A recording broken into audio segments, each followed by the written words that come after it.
देखिए, आज की जो प्रेस कॉन्फ्रेंस थी, खासतौर पे मुस्लिम पर्सनल लॉ बोर्ड के अध्यक्षता में ये प्रेस कॉन्फ्रेंस हुई और इस प्रेस कॉन्फ्रेंस में जो मुस्लिम पर्सनल लॉ बोर्ड के अध्यक्ष थे वो साफ तौर पे यहाँ पर आए और यहाँ पर उन्होंने जो बयान दिया उसमें साफ तौर पर उन्होंने कहा कि जिस तरह से वाराणसी में ज्ञानव्यापी में जिस तरह से पूजा की इजाज़त दी गई है उससे पूरा देश और पूरे देश के मुसलमान जो हैं वो आहत हैं और इसकी प्रतिक्रिया भी होगी, हो सकती है, लेकिन अपील की तमाम मुसलमानों से कि वो शांति बनाए रखें। ऐसी ही प्रतिक्रिया जो है तमाम उलेमाओं ने, खासतौर पे तमाम जो मुस्लिम संगठन के अध्यक्ष हैं, प्रवक्ता हैं, उन्होंने भी दी, क्योंकि साझा प्रेस कॉन्फ्रेंस थी ये और इस प्रेस कॉन्फ्रेंस में साफ तौर पे कहा गया कि वाराणसी में ज्ञानव्यापी में जिस तरह के माहौल को क्रिएट किया जा रहा है तो इस मामले पर हम सुप्रीम कोर्ट जाएंगे और सुप्रीम कोर्ट अगर हमें नहीं सुनेगा तो हम हाई कोर्ट भी जाएंगे। हालांकि हाई कोर्ट में इस मामले पर सुनवाई नहीं होगी क्योंकि साफ तौर पे हाई कोर्ट ने कहा है कि आप डिस्ट्रिक्ट कोर्ट जा सकते हैं क्योंकि वहां का मामला है। हाई कोर्ट पर भी तमाम जो यहां पे उलेमा थे, तमाम मौलाना थे, उन्होंने भी टिप्पणी की कि उनकी सुनवाई कहीं नहीं हो रही है, उनको सुना कहीं नहीं जा रहा है, तो आखिर कहां जाएंगे। तो अब यह प्लान बना है, जो स्ट्रेटेजी बनी है कि राष्ट्रपति से मिलने का समय जो है वो मांगा जा रहा है और राष्ट्रपति से मिलने के लिए यह अपील दायर की जाएगी कि इस तरह से जहां पर तमाम मुस्लिमों के जो तमाम मस्जिदें हैं उस पर जो है इस तरह से करना ठीक नहीं होगा और इसको लेकर के संज्ञान लिया जाए। तो राष्ट्रपति से मिलकर के वो अपना ज्ञापन सौंपेंगे। अभी तारीख तय नहीं है, समय तय नहीं है और प्रधानमंत्री नरेंद्र मोदी से भी मुलाकात करने का समय मांगा जाएगा। तो कुल मिलाकर के अब इस मोड़ पर एक तरह से लड़ाई जो है सामने आ चुकी है। कोर्ट में इस मामले को लेकर के साफ तौर पे कहा गया जिस तरह से कि 17 जनवरी पर किसी भी तरह का कोई विरोध दर्ज नहीं कराया गया, इसलिए इस पर किसी तरह की कोई अपील नहीं हो सकती क्योंकि 31 जनवरी का मामला जो था वो उस पर बात होनी थी। लेकिन कहीं ना कहीं इस मामले पर अब खींचतान जो है वो शुरू हो चुकी है। दिल्ली में बैठक है और जो आपको दिखाते हैं ये जमीयत उलमा हिंद का ये दफ्तर है। आप इसी दफ्तर के अंदर जो है बैठक हुई थी। कल आपने देखा था, कल भी बैठक हुई थी जिसमें AIMIM के नेता असदुद्दीन ओवैसी जो थे वो भी, उन्होंने भी शिरकत की थी।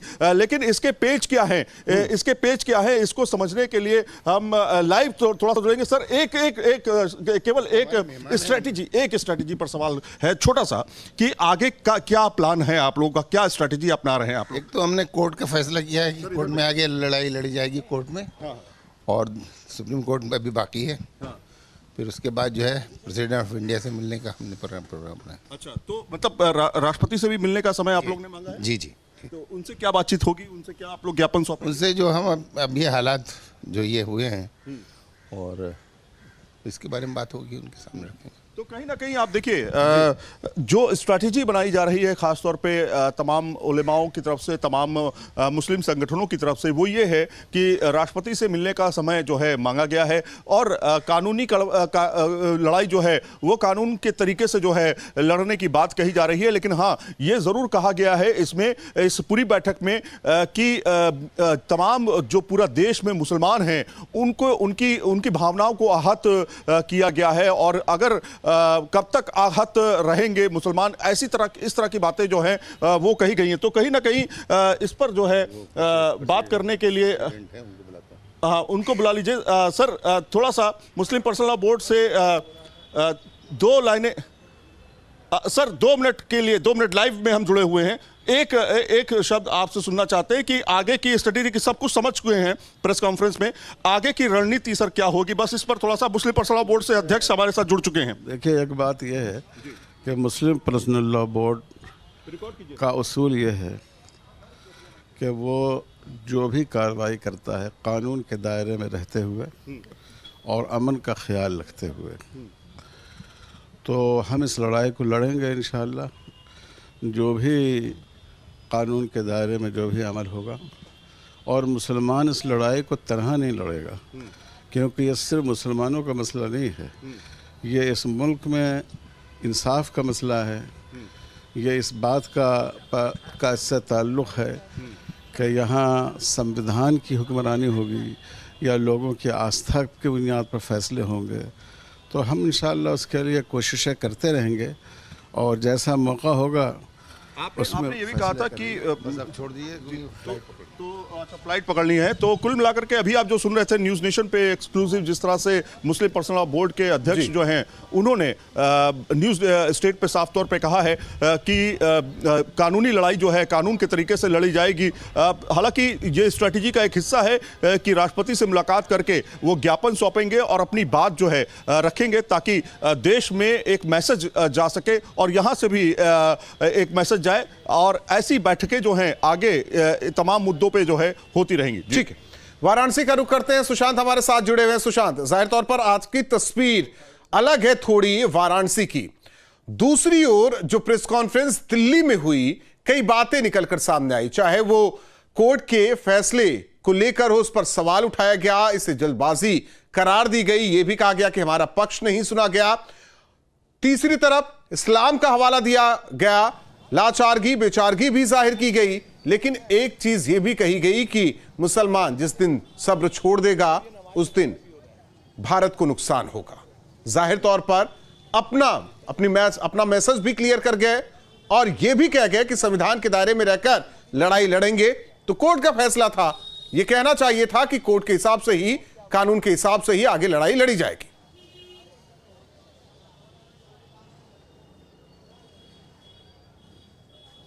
देखिए, वाराणसी में जो मुसलमान हैं वो क्या सोचते हैं, हम सीधे उनसे बात करते हैं।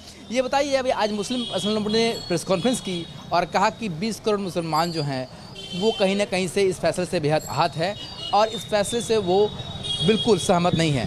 आप लोग देख रहे हैं, मुस्लिम पर्सनल लॉ बोर्ड ये भी कहता है कि हम कोर्ट का सम्मान करते हैं और कानून का सम्मान करते हैं, कानून के दायरे में चलना चाहते हैं। आप लोग क्या सोचते हैं इस विषय में?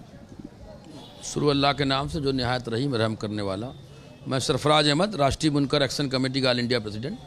देखिए अली जनाब, जो फैसला आया है कोर्ट के आदेश में डीएम को कहा गया कि खोला जाए, ठीक है।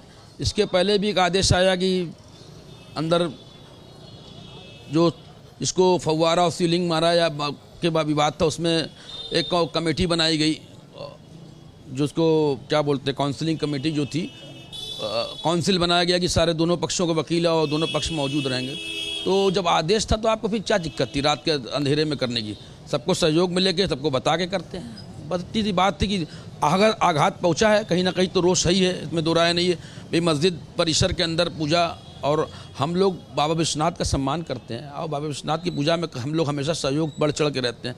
मैं राष्ट्रीय एकता के लिए काम करता हूँ और बाबा विश्वनाथ के लिए मैं यहाँ से लेके बनारस से एक राष्ट्रीय तिरंगा सद्भावना यात्रा निकालता हूँ, जिसमें हिंदू मुसलमान सारे लोग रहते हैं, अजमेर तक जाते हैं। ये बताइए, कोर्ट के आदेश से ही तो खुला वो था ना? कोर्ट के आदेश पर ही, कोर्ट ने जब आदेश दिया तभी तो डीएम ने वहाँ खोला और पूजा कराया गया। नहीं तो कोर्ट का आदेश दिन में भी कार्यान्वित होना चाहिए, उसमें 7 दिन की मोहलत भी थी और दूसरे पक्ष की वकील और दोनों पक्ष की मौजूदगी होना चाहिए, उससे आपको और मनोबल मिलता कि सहयोग। आज आपको ज़रूरत पड़ी शांति व्यवस्था के लिए तो हम लोगों को बुलाया गया है ना, हमारे सीओ या दीगर अफसरान ने हम लोगों से मदद मांगी ने। सुशांत, एक सवाल है, सवाल जरा कीजिएगा, जब 93 में बंद कराया गया था तो क्या सबको बुलाया गया था या फिर वो कोर्ट का आदेश था?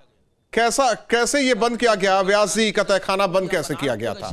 तब कहाँ थे सब? गंगा जमनी तहजीब का तो हमने तो हमेशा बढ़ चढ़ के दिया, आज भी दिया। पूरा प्रशासन आप खुद गवाह है कि कितनी शांतिपूर्ण तरीके से सब कुछ हुआ। उसने एक बात कही थी कोर्ट में कि 1993 जब बंद किया गया था पूजा को, तब तो किसी की किसी से बात नहीं किया गया, किसी से मोहलत नहीं लेगी, किसी से कोई बातचीत नहीं लेगी। अरे भाई, ये वही व्यास जी का मुकदमा जिनको कल मंदिर प्रशासन ने उठा के फेंक दिया था। मंदिर उठारण ने उनका मकान तोड़वाया, उनका हाईकोर्ट ने मुकदमा प्रोसीड नहीं होने दिया, एक्सेप्ट नहीं दिया। ये व्यक्तिगत मामला है, मगर जिस तरीके से वहाँ पूजा बंद हुई उसकी बात हो रही है। जो मंदिर प्रशासन के खिलाफ था और उसने उनको दे दिया पावर ऑफ अटॉर्नी कि आप पूजा पाठ आप करिए। अभी तो ऑर्डर ही मिला था, अभी तो तय भी नहीं था किसने किसको दिया, कहाँ किया, सब कुछ तय हो गया कि हलफनामा दे के गए बस व्यास जी कि आप फला पूजा करेंगे। अभी तो मुकदमे की एक प्रोसीडिंग तय हुई थी। हम लोग माननीय न्यायालय के साथ हैं और आगे भी साथ में रहेंगे, उम्मीद लगा के करते हैं। हाईकोर्ट से क्या उम्मीद करते हैं आप? तो हाईकोर्ट में है मामला, 6 फरवरी को दूसरी सुनवाई है, हेयरिंग है। उस पर भाई कोर्ट है, जो हमारा पक्ष रहेगा वो हमारा सुनेगा, जो बेहतर समझेगी फैसला करेगी सबूत की बुनियाद। देखिए 1991 वर्शिप एक्ट के मुताबिक भारत सरकार ने एक कानून बनाया कि जो चीज़ जहाँ है वहाँ रहनी चाहिए, क्योंकि अगर उखाड़ने और बुनने का चले तो टूटता बंदा चलता रहेगा। ये कभी इसका अंत नहीं होगा, फिर देश विकास की तरफ सुशांत पीछे जाएगा। सुशांत हमारा- मंदिर मस्जिद दिया का गया कि सवाल नहीं है, सवाल मिल्कियत का है। इसलिए पूजा होगी। नहीं, पूजा हो रही थी, इसमें नहीं हो रही थी, इसमें हम उसमें कोई कमेंट नहीं करना चाहते। अगर मान लो पूजा तो श्रृंगार गौरी की इनकी कहीं जो भी पूरा कैंपस में ही पूजा कहीं ना कहीं हो रही, मंदिर तो अथा है, पूजा के लिए कहीं मना थोड़ा है। मगर किसी की जो है प्रशासन को आज सहयोग लिया तो कल भी सहयोग ले सकते, काम कर सकते थे, और हम लोग पीछे नहीं हैं प्रशासन के साथ। जब कानून में, व्यवस्था में हम आशा रखते हैं, आदर रखते हैं, तो फिर हम तो हमको अलग थलग क्यों किया जा रहा है, हमको अलग तस्वीर क्यों पेश की जा रही है, मुस्लिम विरोधी माहौल क्यों बनाया जा रहा है, बस इतनी सी बात है। तो कोर्ट के आदेश से ही हो रहा है। अभी जब हाईकोर्ट में आप लोग गए हुए हैं, हाईकोर्ट में जो कोर्ट का आदेश देगा वो भी तो पालन होगा। बिल्कुल होगा, हम तो कह ही रहे हैं, हम तो कानून के रात के अंधेरे में कैसा